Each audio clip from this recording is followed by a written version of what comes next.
title today is Oxidation Reduction Reactions. And more specifically, we are going to learn to assign oxidation numbers today. Okay.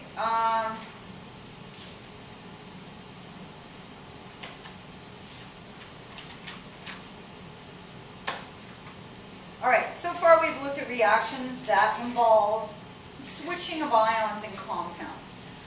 These double replacement reactions are precipitation reactions and most acid-base neutralization. In these reactions, ions get moved around, but electrons don't move from one atom to another. Oxidation reduction reactions, also known as redox reactions, are characterized by the fact that electrons do get transferred during the chemical interaction. The vast majority of chemical reactions that we see in the world are redox. Synthesis, decomposition, single replacement, and combustion all involve the transfer of electrons. As chemists, we are expected to keep track of these transferring electrons, which reactants are giving them up, and which products are accepting them. This lesson focuses on the methods that we use to keep track of electrons. So to start that, you guys, we are going to assign oxidation numbers. And this is kind of confusing. Oxidation numbers, or oxidation states, refer to the charge an atom would have in a molecule if the electrons were transferred completely. Now, in an ionic compound, yeah, there is, one element has a positive charge, one element has a negative charge. One with a negative charge, it keeps the electrons all to itself most of the time. But all of the time. But in a covalent compound, the electrons are shared. None of them really have the electrons around them all the time. But in order to keep track of electrons, you guys, we have to pretend that they are around one element. But really, you guys, they are being shared, mostly unequally. So how do we know which element gets the shared electrons all to themselves when assigning oxidation numbers? Well, we use a set of guidelines to help us, and you're going to write those down in just a minute. So you guys, in terms of oxidation number, okay, and again, this is just a tool that we're going to use. This is a tool we're going to use. This is a method, a bookkeeping method that you've got to learn. And we will continue to look at it throughout the year. So right now, you guys, we are just learning the method of how to assign oxidation numbers. Later, when we're talking about bonding and electronegativity, we can,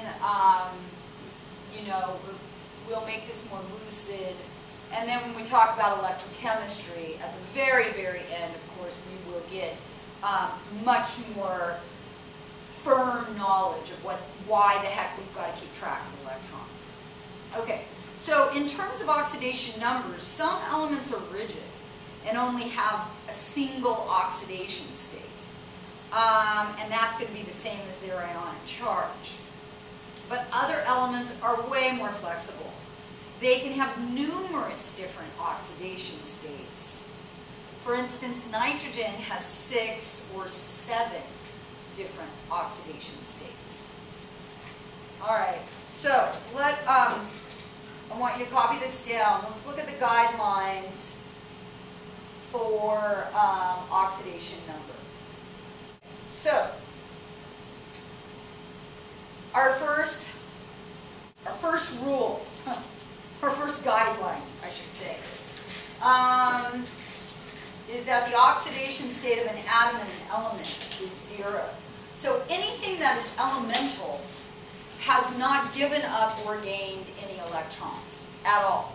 So we say that its oxidation state is 0 because it's just the plain old atom. It is not a charged thing. It's not part of a compound. So, for instance, solid sodium. This is only sodium. Okay, so we say its oxidation state is 0. It hasn't gained or lost any electrons. Oxygen, we say that this is elemental. Okay, this is one of the Magnificent Seven. Okay, O2 is elemental. Okay, so its oxidation state is 0. The oxidation state of a monatomic ion is the same as its charge. Okay, so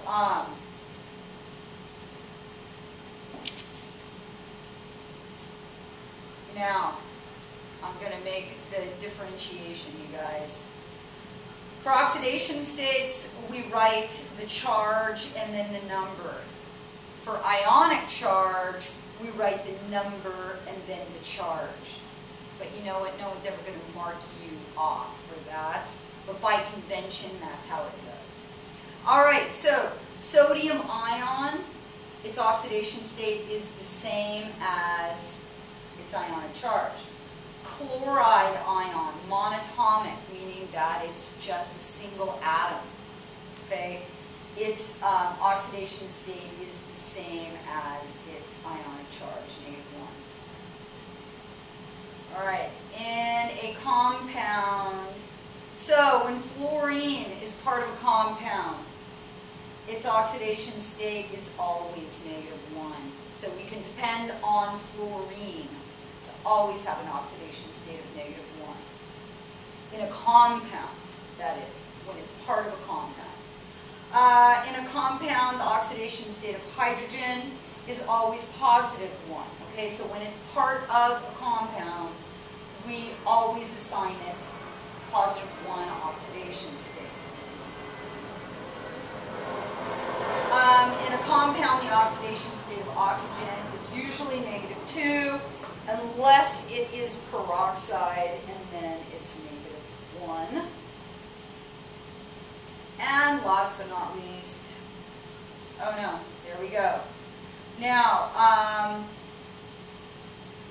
there, if you didn't get it all, you guys, you can pause it right now and copy it all.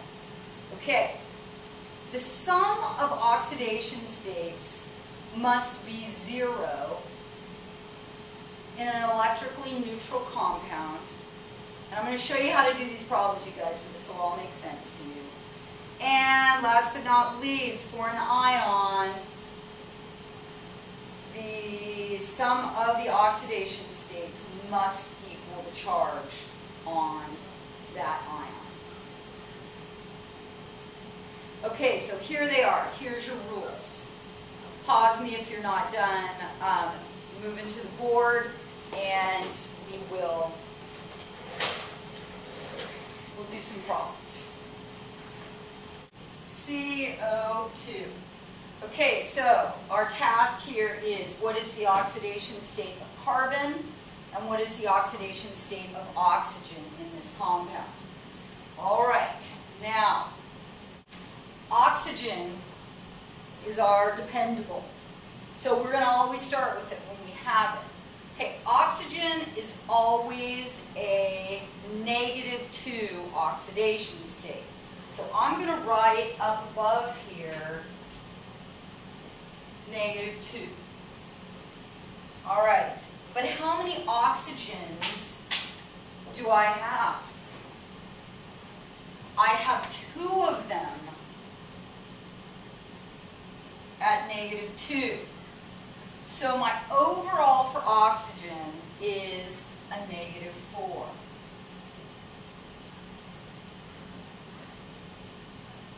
This is a neutral compound, correct?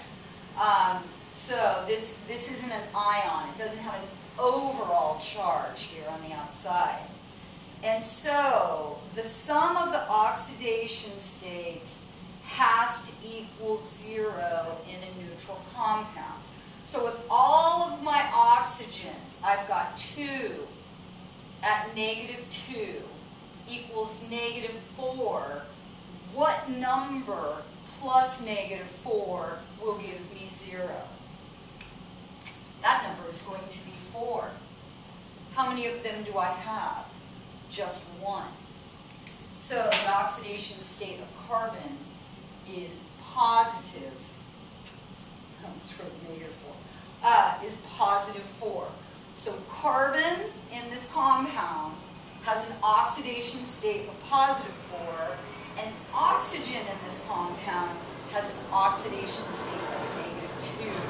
And what that tells us, you guys, really, is that in the sharing of the electrons, oxygen's the one that really has control over those shared electrons most. Yeah, they're going around the carbon a little bit, but it's oxygen that's keeping those shared electrons around it most. Okay, let's go over here. Okay, I can't see anything. I wonder if, I better turn on all the lights, you guys.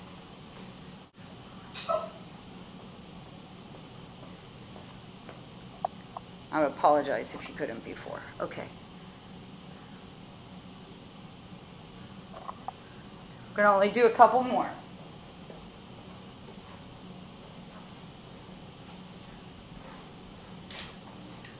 Sulfur, oh boy, hexafluoride, sulfur hexafluoride. Okay, we want to find the oxidation states of sulfur, well, the oxidation state of sulfur and the oxidation state of fluorine in this covalent compound. So, what do I know?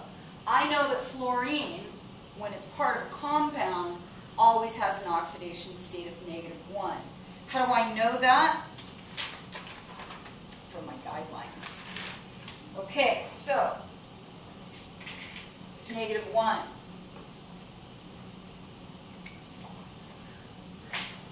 How many of them do I have? I have 6 times -1. So I've got a total of what? -6. This is a neutral compound, so it's got to be equal to 0. The sum has to be equal to 0. All right, how many sulfurs do I have? I've only got 1. What number plus -6 gives me 0? That number is going to be positive 6, right? And because I've only got one of them, you guys, that means that sulfur has an oxidation state of positive 6. So, in this molecule, sulfur has an oxidation state of positive 6, fluorine has an oxidation state of -1. So again, fluorine has got the electrons, the shared electrons around it, or the 6 of them, most. The last one we're going to do is an ion, and that is going to be nitrate, NO3, with an overall -1 charge.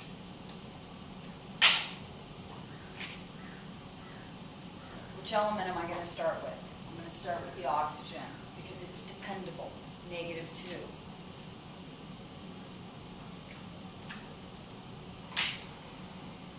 So how many of them do I have? I have 3 times -2. I better do it the same way every time. 3 times -2, giving me an overall -6.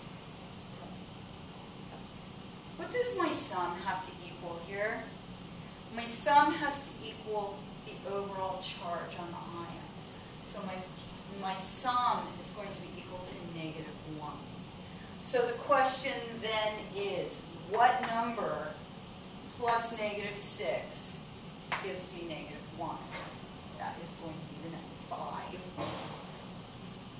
And so that tells me that in this compound, nitrogen has an oxidation state of not -5. What is my problem here?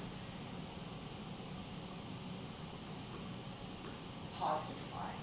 So in the nitrate ion, nitrogen has an oxidation state of +5, and oxygen, like normal, in a compound, has an oxidation state of -2. Okay, tomorrow we will assign oxidation states to various compounds.